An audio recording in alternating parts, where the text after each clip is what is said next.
Welcome to another edition of the video blog. This is pretty much the way, if you went back and looked at volume number 1 or version 1, or I feel the need to come up with a catchy name for this, but in all honesty, I ain't got one. And it's not like I haven't thought about it. I was going to call it Kev TV, a little doff of the cap, if you will, to an old David Lee Roth video. Remember when he did It's Dave TV? Remember? It's kind of hard when I'm this close, you can't see the hands that much. That was the thought, but I'll be honest with you, I got nothing. I got nothing at all. I do want to thank you for coming back and watching my mindless ramblings once again. This is pretty much the way you're going to see. Is this hat crooked here? Hold on.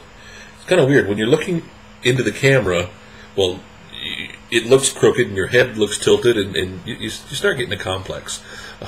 This is pretty much the way you're going to see me, though. This is pretty much the way I look most days. Number one, because I haven't necessarily showered, or I just haven't done my hair, and heaven forbid the hair isn't perfect, but you'll usually see me in a ball cap. That's why we're titling this episode "The Man of Many Hats." Reason why is I have a ton of baseball caps. I've always loved baseball caps, even as a kid, and they vary with my mood. Today we're wearing an old Tippin hat from when he was, I believe he was on Lyric Street at the time, and had a song called "Love Over Money." So you notice the heart over the dollar sign, love over money. I've always liked that.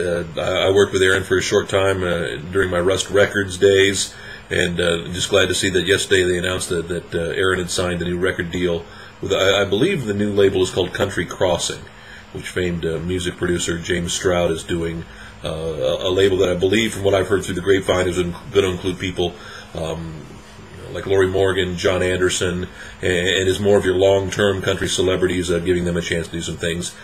One hat I was thinking about wearing today, and I'll actually switch to that because it's kind of the theme of our blog today, and the reason for Man of Many Hats. A couple of years back when I was doing the radio thing back in Ohio, we had a partner we worked with, a promotional partner we worked with, come to us and give us a hat that they wanted us to give away. And it's one of those things, and being a sarcastic and cynical person as I am, it kind of struck me as odd, and it kind of struck me as obscene, but yet, being a huge NASCAR fan, which you'll find out I am, I don't necessarily pull for any one driver anymore since the late great Dale Earnhardt passed away, but they have a routine at the end of NASCAR races where basically all the sponsors get their hats, and they have a guy called the Hat Wrangler who literally sits there, and you take a picture with one hat on, they hand you a new hat, you pick up a new hat, you put it on, take a picture, and it goes back and forth. Well, that's not a bad thing, but when you actually, and I'll show you the hat I've got here, and bear with me as I flip out hats. Boy, it even looks just, that's why when I first put it in front of the camera, it was like, I couldn't do that to you.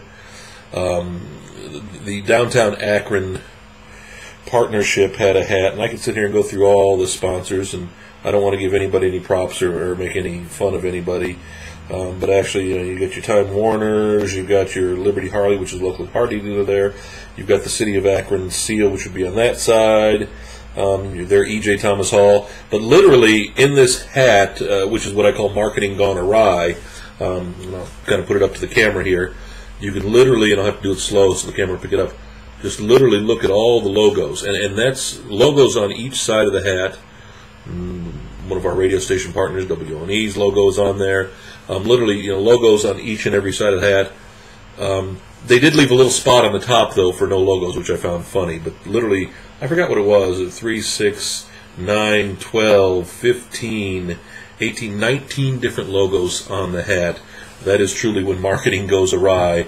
A great idea on paper, but as I say, not necessarily a good idea in practice. I'm not going to ramble on anymore today. You can always log on, kevinmason.com, check me here on the blog, or of course always find me too in many of the social networking sites today. I encourage you to visit us on LinkedIn, as well as Twitter and Plurk, the two places you can find me most. We'll see you tomorrow.